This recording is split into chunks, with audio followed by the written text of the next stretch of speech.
Olá, turma, tudo bem com vocês? Turma do sexto ano.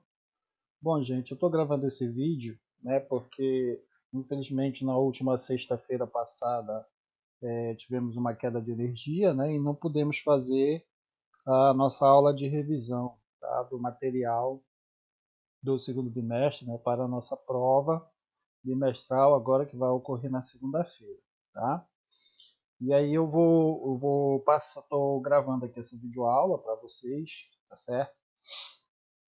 É, fazendo um resumozinho, né, do nosso material do segundo bimestre aí para que vocês possam compreender para responder, né, as questões aí da nossa prova que vai ser online lá pelo Google Forms na segunda-feira, tá bom? Bom, no início do nosso conteúdo, né, nós vimos aí sobre a diferença entre tempo e clima, tá? Em que tempo, né? O tempo na Amazônia e o clima na Amazônia, o tempo ele é compreendido como um conjunto de valores que em um dado momento caracteriza o estado atmosférico.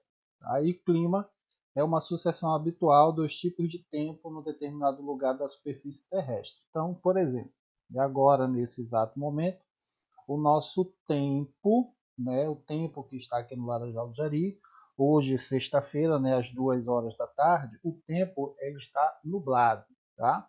Pode ser que é, lá por umas 3 ou 4 horas já esteja ensolarado, né, já esteja um sol mais quente, tá? Já esteja aparecendo o sol. Né? No momento agora o tempo está nublado, né? As nuvens estão encobrindo o sol. Tá? Então isso é o conceito de tempo, tá? Então é o que caracteriza, né, o momento, o estado do momento, tá? É o estado atmosférico no momento de um determinado local, tá bom? Já clima é o que ocorre, né, naturalmente durante o ano todo. Então, por exemplo, aqui na nossa região norte, né, o clima aqui da Amazônia, nós temos apenas verão e inverno. Tá? Então, é o que é normalmente habitual. Tá? Então, por exemplo, lá no sul, né, lá no sul o clima é totalmente diferente. Lá nós não temos verão. Né? Então, lá já vai ter um pouco de inverno, já vai ter a primavera, vai ter outono. Né? Então, lá vai ter mais estações, né? Vai ter climas diferentes durante o ano. Tá? Então, eu espero que tenham compreendido aí essa relação de tempo e clima, tá bom? Logo em seguida, né, nós vimos aí que o tempo atmosférico, né, ele segue uma certa combinação passageira, né, de alguns elementos, tá? Como por exemplo, temperatura do ar, né, a pressão atmosférica, vapor de água, né, que dá aquele, aquela sensação de tempo um tempo quente, né, mas mesmo assim um pouco frio, tá? A umidade relativa do ar também ela vai interferir no tempo atmosférico, a radiação solar, né, no caso o sol, nebulosidade, né, como a gente está tendo agora, está um tempo nublado, a visibilidade horizontal e o vento, tá? Ou seja, a direção e a velocidade do vento, tá bom? Então, todos esses fatores aqui eles interferem, tá, no tempo atmosférico, né? Então o tempo ele pode mudar, tá? Então pela manhã hoje, por exemplo, já amanheceu chovendo, né? Agora choveu um pouquinho, né? Pela manhã hoje, né? Sexta-feira. Eu me acordei umas 8 horas já estava chovendo um pouquinho, né? Agora o tempo está nublado. Pode ser que daqui para mais tarde, lá para umas 4, 5 horas, o tempo já fique no sol quente, né? Então já esteja aí uma certa temperatura maior, tá? Então isso quer dizer tempo. Então é um estado, né, que fica mudando variavelmente, tá? Já o clima é algo, né, que é habitual, né? Ou é verão ou é inverno, ou é primavera ou é outono, tá? Por aí vai, tá bom? Então a radiação solar ela interfere fortemente na influência sobre o clima, né, determinando a quantidade de vapor de água na atmosfera, tá? Então, assim, aqui na região norte, como os estados, a Amazônia, ela está próxima à linha do Equador, né? Então o clima que se predomina mais aqui na região é o clima de verão, né? Porque a incidência na linha do Equador, que divide o nosso planeta ao meio, né? O globo terrestre ao meio, tá? Então a intensidade da radiação solar nessa linha, né, do Equador, ela é maior. Já no Polo Norte e Polo Sul, que é onde caracteriza esses países, né, América do Norte, os países da América do Sul e os estados, né, da América do Sul, tá? Então o clima vai ser um pouco mais frio, né? A temperatura aí chega a menos 10 graus, 10 graus negativos. Então é um pouco mais frio, tá? Por quê? Porque a incidência do raio solar, tá? Nesses locais já tem uma concentração menor, né? Ela já age assim em decorrência menor, tá bom? E a nebulosidade ela é formada por vários tipos de nuvens, né? Então, o tempo agora nublado, né? Então, vai depender muito da quantidade de nuvem que se encontra no momento no local, tá? O período chuvoso normalmente ocorre entre novembro e março, tá? E os períodos de seca entre maio e setembro, tá? Então, o período de chuva, né? Período de inverno e verão, tá? Ficando os meses de abril e outubro, é importante isso aqui, que é a fase de transição entre os regimes, né, de chuva, né, do inverno e seco, tá, que é o verão, tá bom? Então, na região amazônica chove bastante, né? A temperatura ela é elevada, normalmente ela varia entre 22 graus Celsius e 28 graus Celsius, tá? É o chamado clima equatorial úmido, tá bom? Que caracteriza algumas áreas próximas da linha do Equador. Tá? Então, o clima que se encontra na região norte, né, aqui próximo da linha do Equador, é o clima equatorial úmido. Tá? E o clima interfere? Bom, pelo que vimos aqui, né, ele interfere sim, né? Você já deve imaginar de alguma forma. Por exemplo, de acordo com a intensidade das chuvas, é claro que vai subir o nível dos rios, né? Que é o que acontece aqui no nosso Laranjal do Jari, né?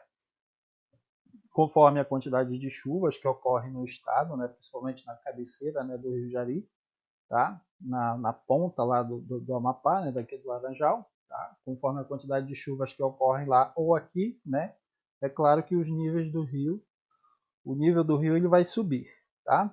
E com o aumento do nível do rio, né, do nível dos rios, algumas áreas podem ficar alagadas, tá? Que é o que está acontecendo até lá no Amazonas, né, em Manaus. 58 municípios lá estão afetados, né? E uma vez alagadas, essas áreas podem ser mais ou menos adequadas à vida, né, de determinados vegetais e até de animais. Tá? Então, com o aumento desse nível, né, dos rios, aí pode afetar o desenvolvimento, né, de animais e plantas. Tá? O predomínio de temperaturas médias anuais entre 22 graus Celsius e 28 graus Celsius. Tá? E a uniformidade térmica, normalmente, né, não se percebe a presença de variações estacionais no decorrer, no decorrer do ano. Então, o total de chuvas varia de 1.400 a 3.500 milímetros por ano. O clima ele fica distribuído de maneira a se caracterizar em duas épocas distintas, tá? O período seco e o período chuvoso, ou seja, o período do verão e inverno, tá? Que é o clima, né? O clima verão e inverno, tá? A estação aí verão e o inverno, tá bom? E aí nesse meio de transição, né, nessa transição de período seco e chuvoso, a gente não consegue identificar quase, né? Por conta dessa variação de temperatura de 22 a 28 graus Celsius, a gente não, às vezes a gente acaba se confundindo, né? Se a gente já está no verão, se já está no inverno, porque às vezes a gente já está lá no mês de agosto, setembro, que é quando já está um pouco mais quente, né? E mesmo assim ainda acaba chovendo, tá? Então há essa certa essa confusão, né, na identificação aí desses períodos aí desses tempos, tá? Aqui tem uma atividade, né, que vocês já fizeram, certo? Então vamos ver agora aqui, né, o item 2, que é a área com maior diversidade do mundo, né, que é a geografia da Amazônia, tá? Então, como a gente já sabe, né, a Amazônia é uma grande floresta foliada, latifoliada, né, ou seja, que a sua vegetação apresenta folhas largas e grandes, tá? Na Amazônia tem apresenta uma certa umidade, né, que ocupa 9 estados brasileiros, tá? Ela é úmida, tá? Que é o Acre, Amapá, Amazonas, Mato Grosso, Pará, Rondônia, Roraima, Tocantins e parte do Maranhão, tá? Não é todo o Maranhão, é parte do Maranhão, tá? Isso daí a gente já viu no primeiro bimestre, certo? Além de 9 países da América do Sul, né? Então a Amazônia ela é o maior bioma brasileiro, tá? Em questão, quando a gente fala sobre bioma, né? A bioma é porque ela agrupa, né? Dentro dela se desenvolve aí, né, diversas espécies de animais e plantas, tá? Então tem uma concentração maior, tá? E é a maior floresta tropical do mundo, tá bom? Então, que é muito comum nós encontrarmos aí que predomina na Amazônia, né, a Vitória Regia, né? Então, o bioma amazônico ele tem sofrido uma degradação causada pelo avanço principalmente do agronegócio, né? A gente vê aí nos jornais, né? A criação aí de gado, né? Criação bovina, né? Do agronegócio, tá? Plantação, né? Lá no Mato Grosso está tendo muito, né? Principalmente na região de Manaus e Pará aí está havendo desmatamento para a extração de madeira e também fazer a comercialização de terras ilegais, né? Exploração ilegal de madeira, ocorrem queimadas criminosas, né, que são de grandes proporções. Essas queimadas aí vão interferir na estação das chuvas, né? O que ocorre aí que nas regiões sul e sudeste as hidrelétricas, né, as barragens, aí elas acabam não acumulando água, né, da chuva para poder gerar energia, né, e aí os níveis de água ficam poucos e aí o preço da energia vai lá para cima, tá?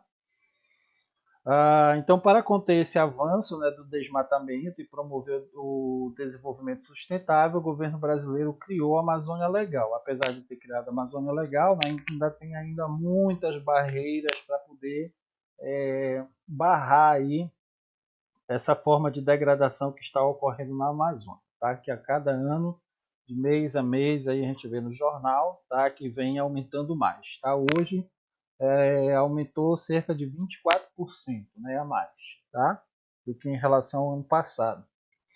Então, o bioma amazônico ele chegou a ocupar uma área de 4.196.943 quilômetros quadrados. Isso corresponde a 40% do território nacional. Tá? Então, de 100% do Brasil, 40% corresponde à Amazônia. Tá? E ela é constituída principalmente por uma floresta tropical. A Amazônia ela passa, né, pelos territórios do Acre, Amapá, Amazonas, Pará e Roraima, e parte dos territórios do Maranhão, Mato Grosso, Rondônia e Tocantins. Tá? Quando falar Rondônia aqui é porque fica, né, dividida aí também até com outros estados, tá bom? No outro lado aqui da apostila, só lembrando para vocês, tá, que na aula de hoje de sexta-feira, que eu já até com certeza já vou estar, vocês já estarão avisados pelo grupo, tá? Essa apostila completa, ela está na aula lá na plataforma, na aula de revisão, tá bom? Então tem que ir lá baixar para que você possa estudar novamente, dar uma lida, né, e que a apostila lhe ajude aí você a resolver a sua avaliação, tá bom? Então, a Amazônia é formada por distintos ecossistemas, né, como florestas densas de terra firme, florestas estacionais, tá? Floresta de igapó, tem campos alagados, tem várzea, tem savanas, tem refúgios montanhosos, tá? E tem formações pioneiras, né, que é onde são vegetação assim onde já foram degradadas, né, e elas voltam a se desenvolver novamente, tá? Então, mesmo sendo o nosso bioma mais preservado, né, cerca de 16% de sua área já foi devastada, o que equivale a 2 vezes a área do estado de São Paulo. Tá? Então, foi uma área muito grande, tá bom? Então, o desmatamento, né, e as queimadas, o desenvolvimento, né, de garimpos, né, ilegais, o desenvolvimento do agropastoreiro, a biopirataria, eles representam os principais problemas ambientais enfrentados pelo bioma amazônico. Tá? Então, os principais problemas ambientais hoje em dia, né, são esses aqui, tá? O desmatamento, as queimadas, o garimpo ilegal, tá? a atividade agropastoreira, né, criação de gado, né, e outros animais, e a biopirataria, né, ou seja, a retirada de madeira, né, de animais, de plantas, de folhas, tá? Enfim, acabam causando problemas ambientais na região, no bioma da Amazônia. Tá? Então, o conjunto formado por essas ações, né, devastadoras é responsável por graves mudanças climáticas em todo o planeta com o aquecimento global. E a Amazônia ela é considerada um grande resfriador atmosférico e como o maior abrigo de biodiversidade do mundo. Tá? Então, antigamente se dizia, né, que a Amazônia ela era o pulmão do mundo, mas na verdade ela não é o pulmão do mundo, tá? Porque quem produz mais oxigênio no nosso planeta são as algas que vivem no oceano, tá? A Amazônia ela só manda 0,0008% de oxigênio para o nosso planeta, tá?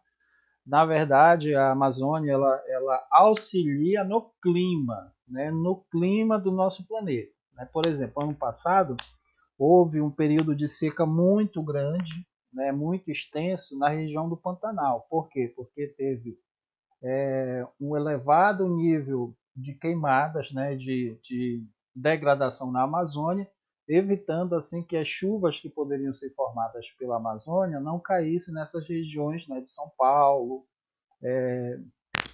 Brasília, né, nos estados aí da região sudeste. Tá? Então, a Amazônia ela auxilia no clima do planeta e do nosso país, tá? Mas não influencia na questão da respiração, do oxigênio, do pulmão do nosso planeta. Tá? Ela auxilia no clima, tá bom? Ela interfere no clima, tá? Então, apesar das árvores, né, na Amazônia serem de grande porte, né, serem grossas, densas, né, e variadas, a floresta amazônica ela é pobre em nutrientes. Tá? Então, o solo da Amazônia é pobre, o solo, a terra. Tá? Mas só que a vegetação ela consegue se desenvolver nessas condições por meio de quê? Da decomposição da matéria orgânica, que é realizada rapidamente pelos fungos que ficam, né, no solo. Então, quando uma árvore, uma folha cai no chão, né, então com o tempo ela vai se degradar. Com essa degradação, vai se desenvolver um fungo que vai auxiliar nessa degradação. E aí aquelas proteínas, sais minerais, né, todos aqueles nutrientes que estão naquele material degradado, vai servir de adubo para as outras árvores se desenvolver, tá? Mas não é o solo em si que auxilia no desenvolvimento. Ele vai auxiliar também, mas só que de maneira bem pouca, tá? Muitas das vezes, esses grandes agricultores que vêm aqui para a nossa região para fazer plantações em grande escala, eles têm que remover o solo e adicionar, né, nutrientes, aditivos nesse solo para, digamos assim, ativar esse solo para que possa se desenvolver ali a soja, o algodão, o milho, o arroz, o feijão, tá? O capim, né, até mesmo o capim para o gado, tá? Então, são feitos dessa maneira, tá? Então os fungos eles acabam criando essas condições para que os nutrientes sejam absorvidos antes da lixiviação. O que é a lixiviação? É quando a chuva ela cai sobre o solo, né? E aí aquela água que se escorre, né, pelo solo caindo nos rios, tá? Acaba levando esses nutrientes para desembocando, né, para os rios e lagos da Amazônia, tá? Então a lixiviação é isso, né? A lavagem do solo, né, retirando esses nutrientes, tá bom? Tá aqui, ó. A lixiviação é o transporte de materiais da superfície do solo. E é possível encontrar três tipos de vegetação na Amazônia, tá? Que é as matas de terra firme, tá? Isso aqui vai cair em prova, tá? As matas de terra firme são aquelas vegetações que ficam localizadas em áreas próximas aos rios, que não sofrem, né, com inundações, tá? As árvores são de grande porte, né? Como por exemplo guaraná, castanheira, são os principais representantes. Essas áreas são frequentemente utilizadas para o extrativismo, tá? Então aqui na região do Cajari, né, que é onde tem a extração da castanha, né, considerada, né, uma região da Amazônia de mata de terra firme, tá? Apesar de ter alguns garapés, né, ali próximos, tá? Mas é uma região de terra firme, tá bom? Nós temos as matas de igapó, tá? Que são áreas mais baixas, né, e elas ficam inundadas durante todo o ano. E a cobertura vegetal ela é resistente à água, tá? E entre as espécies encontradas na área estão a Vitória régia, né, o aguapé, tá? Orquídeas e bromélias, tá bom? E aqui a gente tem uma imagem, né, de uma mata, uma exemplificação, né, de mata de igapó, tá? E a mata de várzea, né, elas ficam localizadas em áreas que sofrem com inundações periódicas do rio, né, ou seja, vai ter período que vai estar cheio, vai ter período que vai estar seco, tá? Então, nesses locais, na matas de várzea, os solos eles são mais são mais férteis, tá? Então ele já tem um pouco mais de propriedade nutritiva, né? Então ele já tem um pouco mais de riqueza, pois as águas dos rios deixam os nutrientes após os períodos de cheia, né? Porque o rio, né, acaba trazendo, a chuva leva, né, os nutrientes pela lixiviação, o rio sobe, né, sobe o nível, então ele vai deixar os nutrientes ali próximo dessas matas de várzea. E aí quando chega o verão, que o garapé, né, o rio, seus afluentes aí que a gente vai ver mais lá na frente, acaba secando, então os nutrientes acabam ficando, tá? Às vezes é muito comum quando a gente vê assim nessas regiões, né, quando tem o período de seca, ficam algumas borboletazinhas, né, sobrevoando assim a parte do solo ali, umas borboletazinhas amarelas ou então de cores variadas, e elas ficam ali pegando os nutrientes, os sais minerais do solo, tá? O que indica que ali naquele local houve um período de cheia e aí secou e aí os nutrientes estão lá, tá? E aqui tem uma imagem, né, um exemplo de mata de várzea, tá? Então vamos falar aqui do solo, né? Então o solo da Amazônia em geral ele é arenoso, tá? Então possui bastante areia, né? Embora alguns locais a gente tenha aí a presença, né, do barro, né? Ser um pouco não arenoso, tá? Mas em geral todo, né, arenoso, tá? E possui uma fina camada de nutrientes que se forma a partir da decomposição de folhas, frutos e animais mortos, tá? Esta camada ela é rica em humus, certo?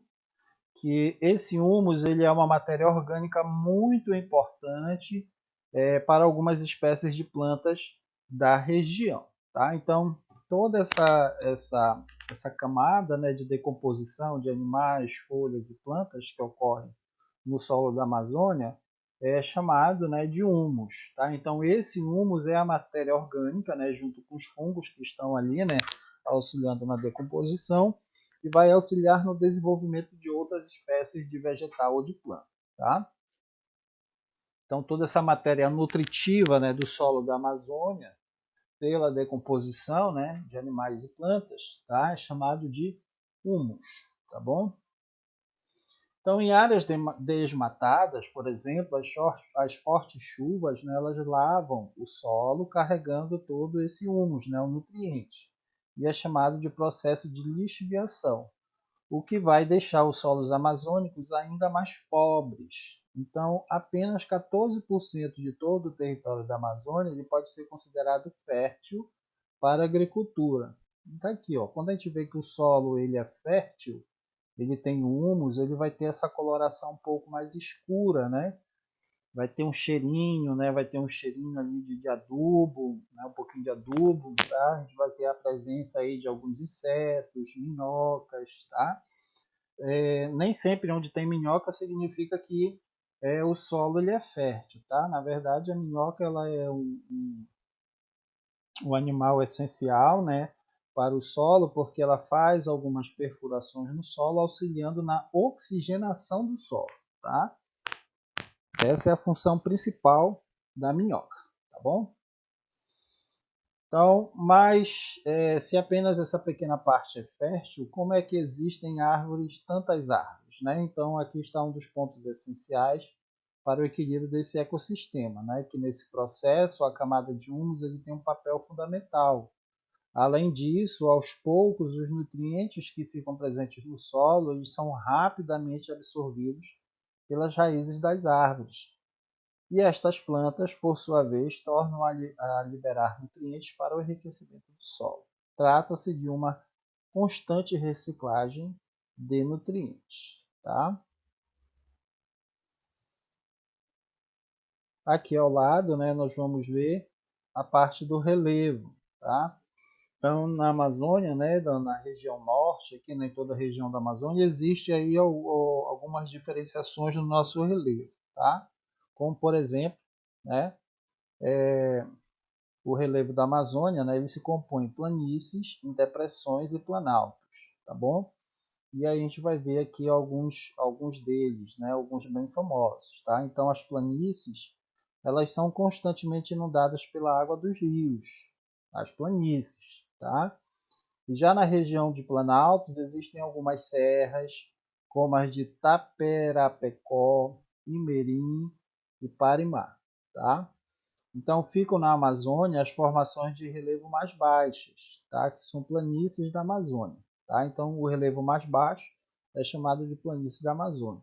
E o mais alto, né, a mais alta é o Planalto das Guianas, né, do país. Tá? E esse planalto, né, se encontra o Pico da Neblina, que é o ponto mais alto do Brasil, com cerca de 3.015 metros. Tá? E tem o pico 31 de março, que tem 2.974 metros,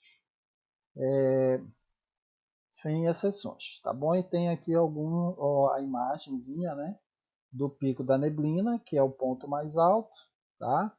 E o pico 31 de março, que é o segundo ponto mais alto, tá bom? Então, dentro do bioma da Amazônia, né, existem as planícies, que são os terrenos com pouca variação de altitude, né, que são locais que podem ser inundados, tá? As depressões, né, que é um tipo de relevo aplanado, onde são encontradas colinas baixas, tá? E existem os planaltos, que são os terrenos com superfícies mais elevadas, né, como o Pico da Neblina e o 31 de março, tá bom?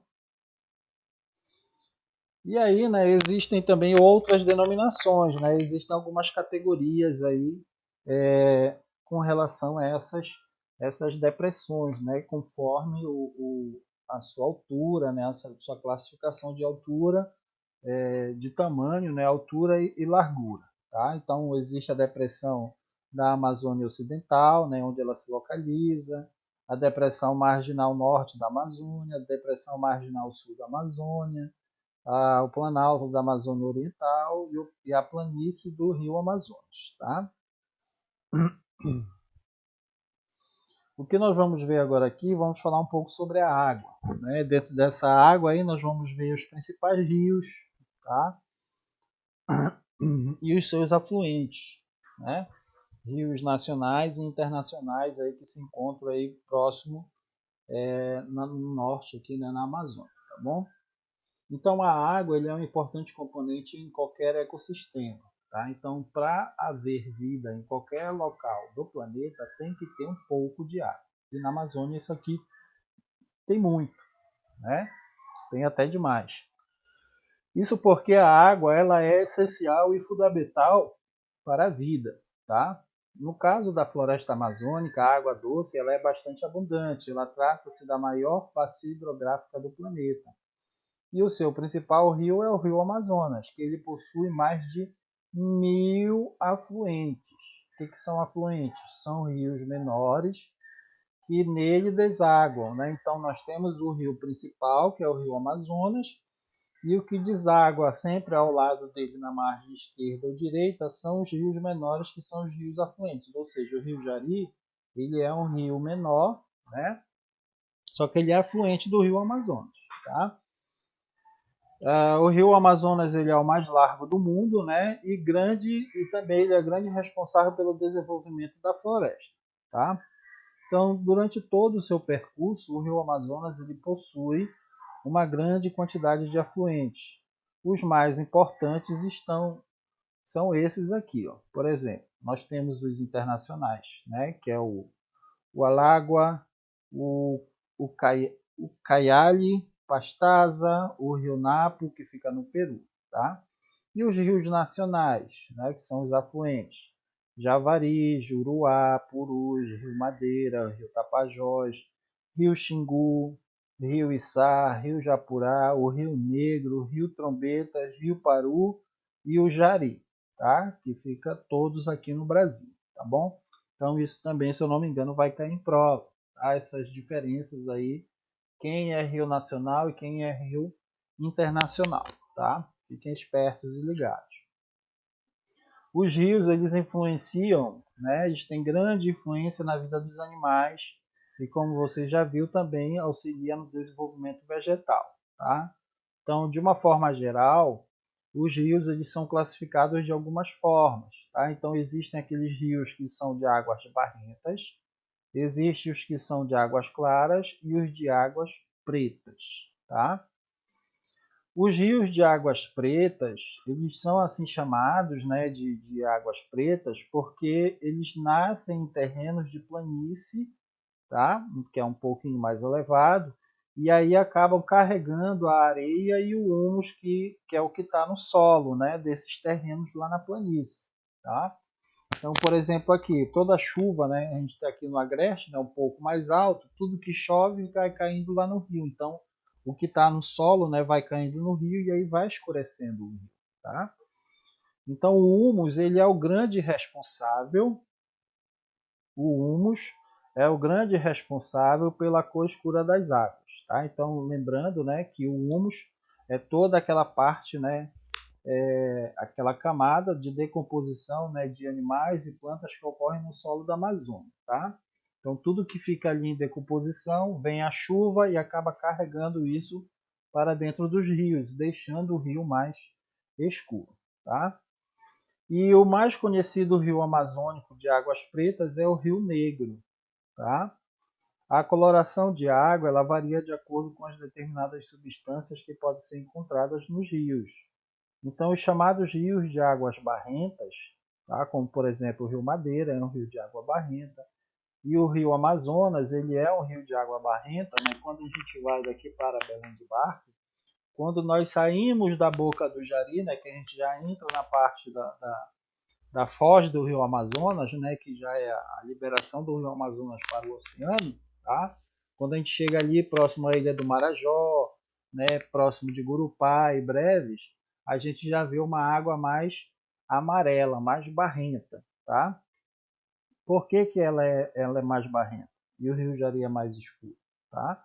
Então, ela é barrenta porque ela tem a cor da água modificada por serem ricos em sedimentos e nutrientes, tá certo?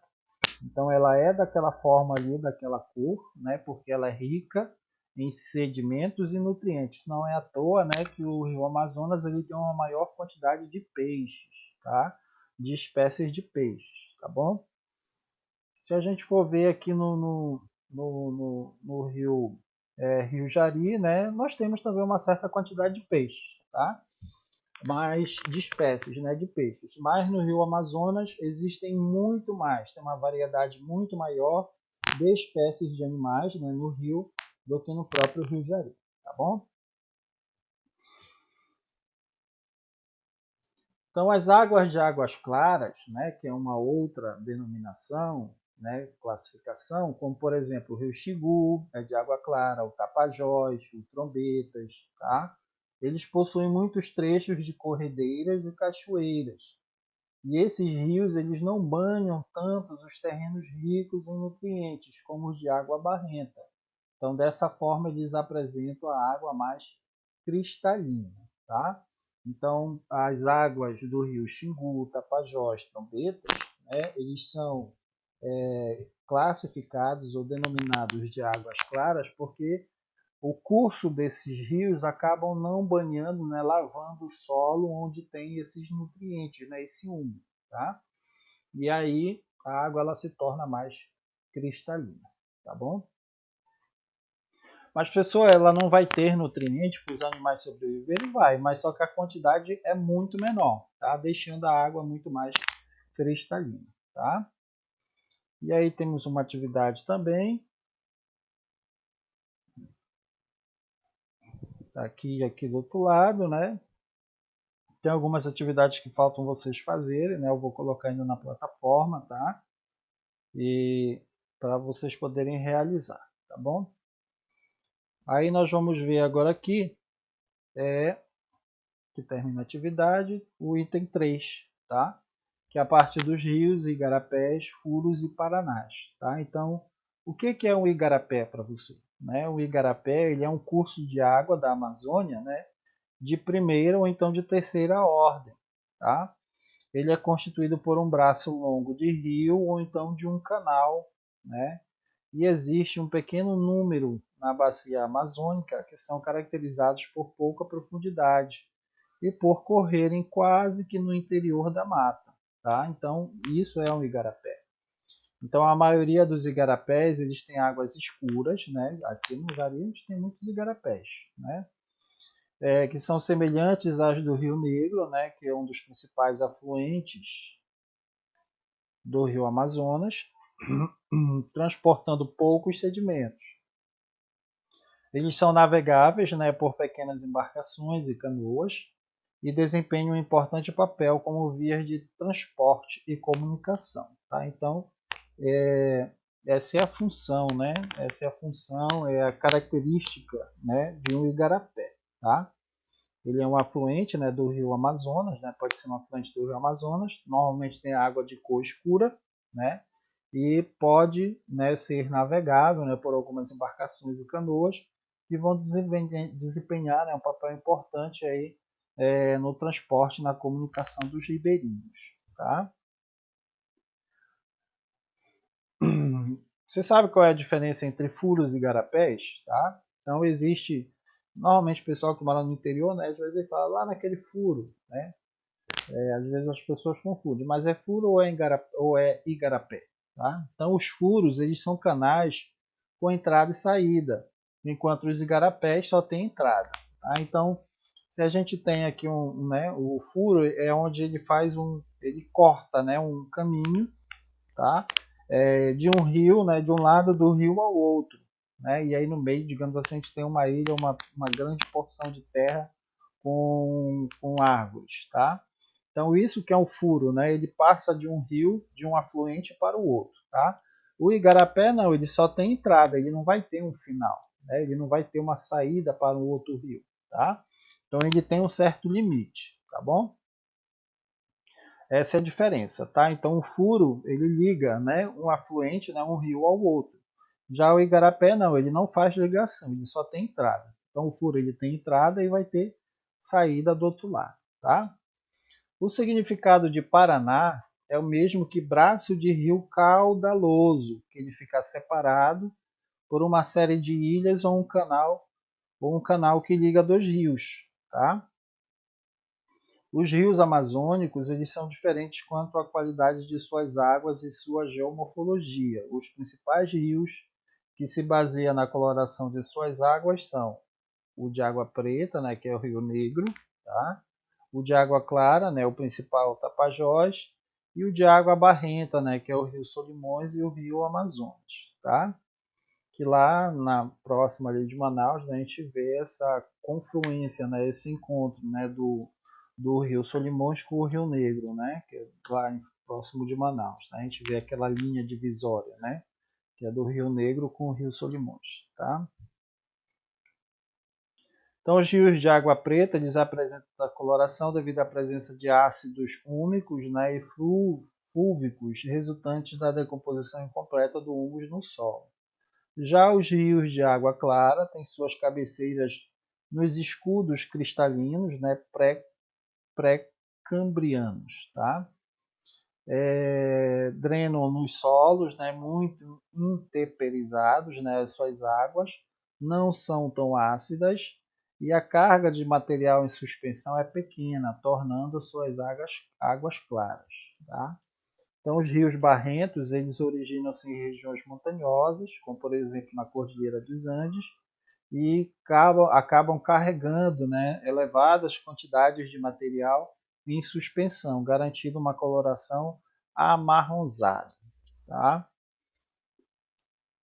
É como se fosse assim, né? As águas de águas claras, né, cristalinas, elas são águas assim como se fosse, quando fala em pré-cambrianas, né, são águas de origem mais antiga, né, que são produzidas, né, lá nas cachoeiras, correntezas que ficam dentro da mata, tá? E já os de rios barrentos, né, são as mais recentes, que elas ficam mais próximas da margem, né, que vem a chuva e acaba carregando o humus, né, o nutriente do solo. Tá?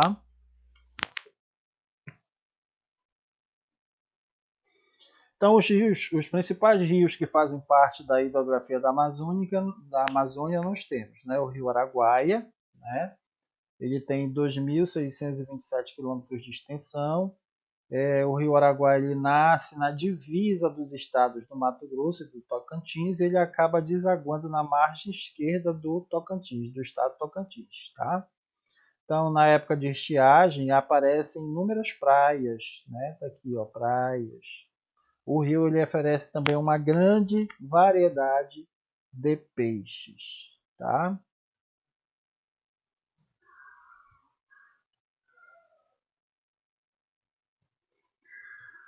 O próximo rio aqui também que é importante do Rio Amazonas é o rio Nhamundá, que ele divide os estados do Pará e Amazonas, tá? Ele tem o leito arenoso, né? Então o fundo é arenoso e ele possui água clara. Então no curso superior ele possui várias cachoeiras, né? Então lá em cima, né, onde ele vem nascendo, tem muitas cachoeiras, né, no rio Nhamundá. E na confluência com o rio Paracutu, ele atinge uma largura tão extensiva que forma um lago com 40 quilômetros de comprimento e 4 quilômetros de largura. Tá? Inhamundai divide os estados do Pará e Amazonas. Fiquem atentos. O Rio Negro ele tem água muito escura, né, devido à decomposição da matéria orgânica. Ó, a gente está vendo aqui. O período de seca também vai ter a presença de bancos de areia, né? Então, pela decomposição da matéria orgânica vegetal, né, que cobre o solo das florestas e é carregada pelas inundações, por isso deixa o rio escuro. Tá? Quando o Solimões encontra o Rio Negro, ele passa a chamar-se Amazonas. Tá bom? O rio Solimões ele fica bicolor. Olha aí, olha a cor aqui, ó, já barrenta, né? Já amarelado, tá? Quando há um encontro dos rios Negros e Solimões, as águas com cores contrastantes percorrem vários quilômetros sem se misturar. Tá? Temos o rio Tapajós, né? As águas do Tapajós, é, ela tem diferenças, né, na decomposição, devido à densidade, devido à temperatura. Em alguns locais, né, o Tapajós ele vai ter uma certa coloração mais esverdeada, azulada, tá? É bem interessante. Não se misturam, né, com as do Rio Amazonas. Eles têm 1.992 quilômetros de extensão, tá? Nasce nas divisas do estado do Pará, Amazonas e Mato Grosso, tá bom? O Rio Tocantins, né, ele nasce no estado do Tocantins mesmo, na Serra dos Pirineus, né, e ele deságua lá no Oceano Atlântico, tá? Lá no Oceano Atlântico, do lado direito, para quem olha o mapa, né? Do lado direito do nosso país, tá? Formando o estuário do Rio Pará, tá bom? Temos mais rios aqui, ó, tá aqui, ó, Rio Tocantins, né? Já tem uma coloração também mais azulada, né? Mais um pouco mais cristalina, tá? Temos o Rio Trombetas, né? Que é onde nasce na fronteira do Brasil com a Guiana e tem 750 quilômetros de extensão, tá? Não é tão grande assim, né? Não é muito longo, né? Considerando os outros, tem mais de 1.000 quilômetros, tá? Quando ele se encontra com o Rio Paraná e o Rio Sapucoá, né? Ele ganha o nome de Baixo Trombetas e ele chega a atingir 1.800 metros de largura. No seu leito, né, ele divide-se em várias ilhas estreitas e bastante compridas. Tá? E tem também a presença, né, de algumas corredeiras e cachoeiras. Tá bom? Rio Xingu, né, que é onde nós temos lá a famosa hidrelétrica, né, barragem lá que tá dando e deu muito problema para poder ser construída, né? Então, o Rio Xingu ele tem 1.980 quilômetros de extensão, mas é navegável apenas em 900 quilômetros. Ele tem um curso sinuoso, né? Tem muitas curvas e também tem várias cachoeiras, algumas com mais de 50 metros de altura, tá? Nessas cachoeiras, tá bom? Temos o rio Amazonas, que ele nasce lá nos Andes peruanos, né? Lá na montanha, né? Dos Andes, tá? Do Peru, tá? A sua altitude na nascente é de 5.000 metros de altura, né? Então ele nasce acima de 5.000 metros de altura e vem, né, desaguando aí no nosso país até chegar aqui. E tem aproximadamente 1.100 afluentes, tá? A gente já falou os principais, né, mais acima aqui anteriormente, né, quais são os principais rios afluentes internacionais e nacionais, tá? Então, o volume de água do Rio Amazonas ele é tão grande que a sua foz, né, ao contrário de outros rios, ele consegue empurrar a água do mar por muitos quilômetros. Tipo assim, ó, deixa eu mostrar aqui a imagem para vocês. Rio Amazonas desaguando no mar. Vou pegar a imagem aqui. Tá, pegar uma imagem de satélite aqui para vocês.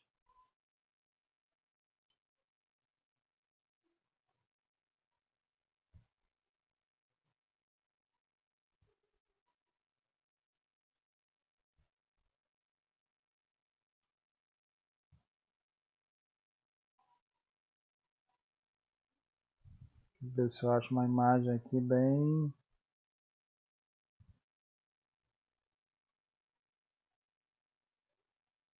Aqui. Deixa eu abrir essa imagem aqui. Imagem novo separador. Então aqui, ó. Então tudo aqui, ó, nós temos aqui ó, o Rio Amazonas, né? Que passa aqui ó, pelo Amapá, né? Pela Ilha do Marajó, Belém, né? Tá? Rio Tocantins, Rio Xingu, Agurupá, Marajó, Belém, Baitetuba, tá?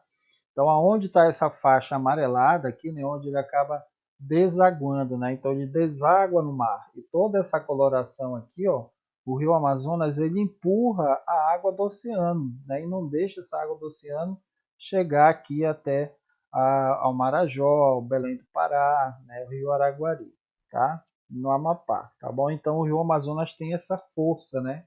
De desaguar, né? Ele deságua aí no Oceano Atlântico e ele acaba empurrando por vários quilômetros, né, por muitos quilômetros, o,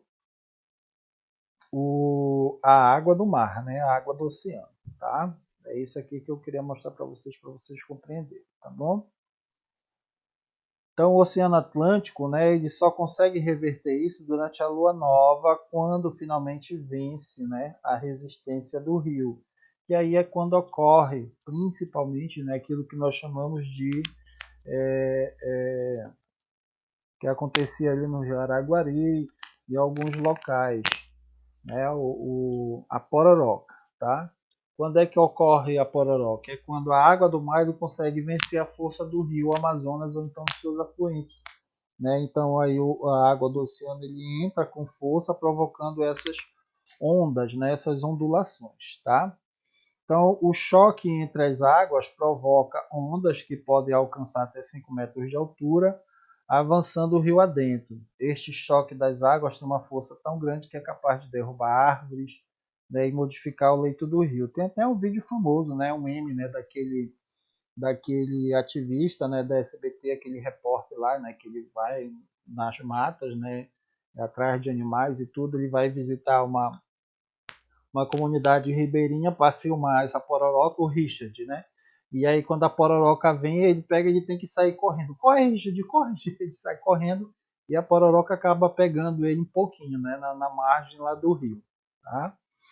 Deixa eu ver se eu acho aqui o vídeo dele, rapidinho, para vocês. Pororoca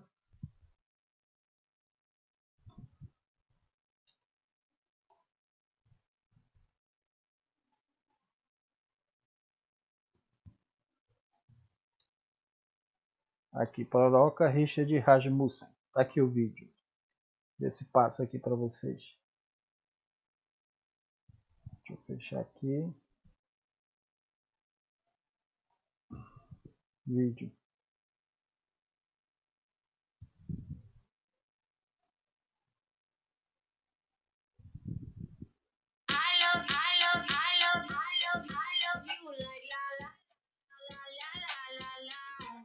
Vou tirar o áudio aqui rapidinho.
Viram aí que ele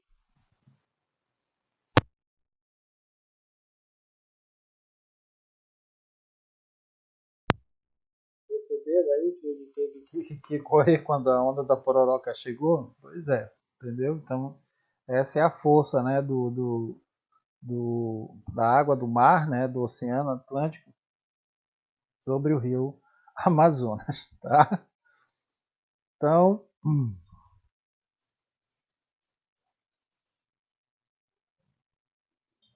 tá aqui, né? Tá aqui.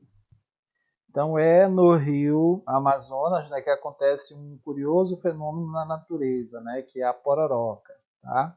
Então o dialeto indígena, né, do Baixo Amazonas, normalmente esse fenômeno da pororoca ele tem um significado chamado de poroque-poroque, tá? Então os indígenas chamam de poroque-poroque. Já para nossa língua popular, né, brasileira, é pororoca, tá?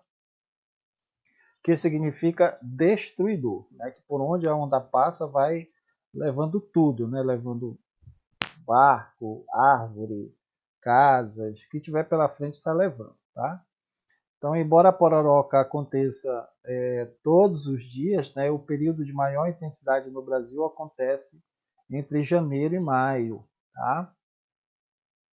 E não é um fenômeno exclusivo do Amazonas, tá? Então ele acontece em vários locais, tá? Acontece nos estuários rasos, né, de todos os rios da Amazônia, que desemboca, né, no Golfo do Amazônico, tá? No Rio Araguari também acontecia, agora não acontece mais porque houve um assoreamento do rio lá, né? Tem mais areia do que água, então não acontece mais, tá? No estado do Amapá. No rio Sina, né, também ocorre, e no rio Ganges também ocorre, tá bom? Aí temos uma atividade, né, também que vocês terão que fazer depois. Vamos falar aqui um pouco da cobertura vegetal da Amazônia, tá?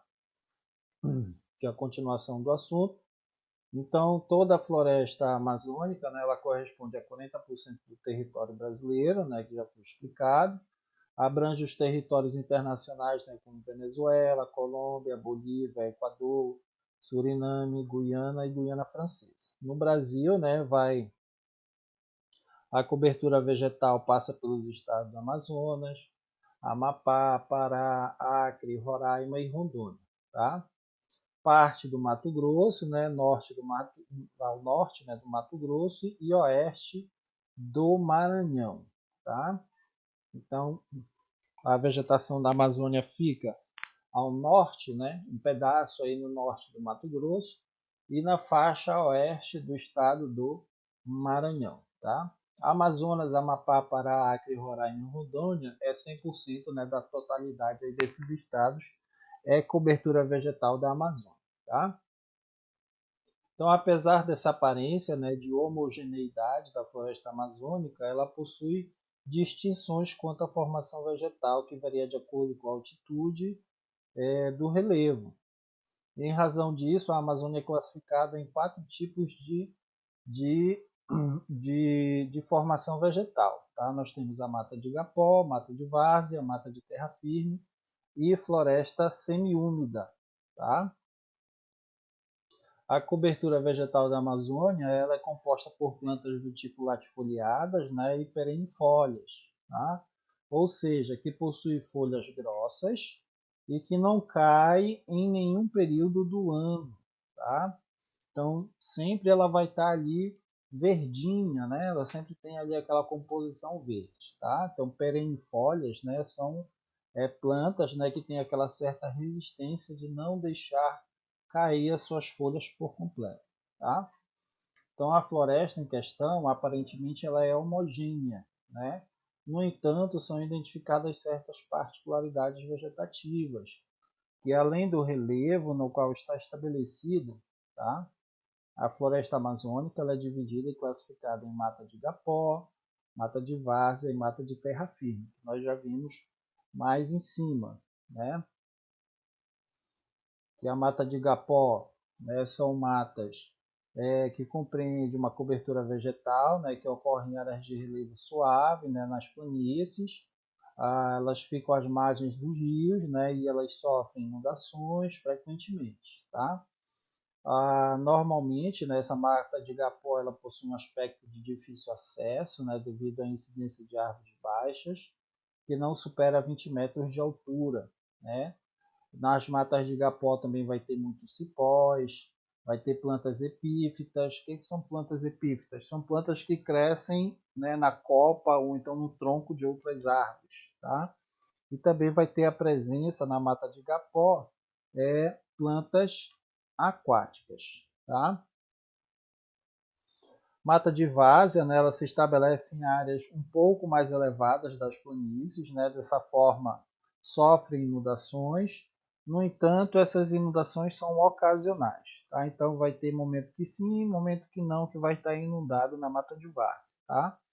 Em virtude da umidade, né, as árvores elas possuem alturas que ficam aí entre 25 e 30 metros. Tá? Então, na mata de várzea, as árvores elas já são maiores, né? Já superam os 20 metros. Tá? Já na mata de igapó vai ter árvores aí de até 20 metros de altura. Tá bom? As matas de terra firme, né, já vai ter árvores com um pouco maior, né, podendo alcançar 50 metros de altura, né, ou então até mais. Tá? Agora, recentemente, o IFAP, né, realizou 2 pesquisas aqui na região do Amapá, entre o Amapá e o Pará, e encontrou árvores aí com mais de 70 a 75 metros de altura, né, que são árvores que estavam em terra firme. Tá? Então, nessas áreas, né, de mata de terra firme se desenvolve, né, em áreas que não estão sujeitas a inundações, né, então não tem inundações, tá? Por estarem situadas em relevos mais altos, mais elevados.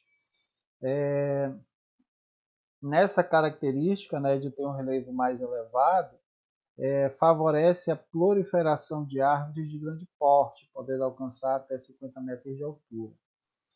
Durante esse aspecto vegetativo, as folhas das árvores elas se entrelaçam, impedindo a penetração da luz solar, né? Que a gente vê aquela copa da árvore imensa, né? No seu interior, e por isso não desenvolve grande quantidade de plantas rasteiras, né? Ou seja, dá para poder caminhar ah, até com uma certa facilidade um pouco, né? Nesses locais, tá? E eu acho que acabou aqui o nosso assunto, tá bom? E depois vem uma atividade para poder fazermos depois, tá bom? Bom, gente, esse aqui é o nosso assunto, né? Eu espero que vocês tenham compreendido, tá? Assistam esse vídeo, espero que tenham assistido até o final, tá bom? Lembrando que essa apostila vai estar na aula de hoje lá, né, com o material para você poder baixar, deixar salvo no seu celular, para que você possa ler e até mesmo utilizar aí para tentar responder a nossa prova, tá bom? Vejo vocês na nossa avaliação na segunda-feira, tá? Tchau, tchau e até a nossa próxima aula.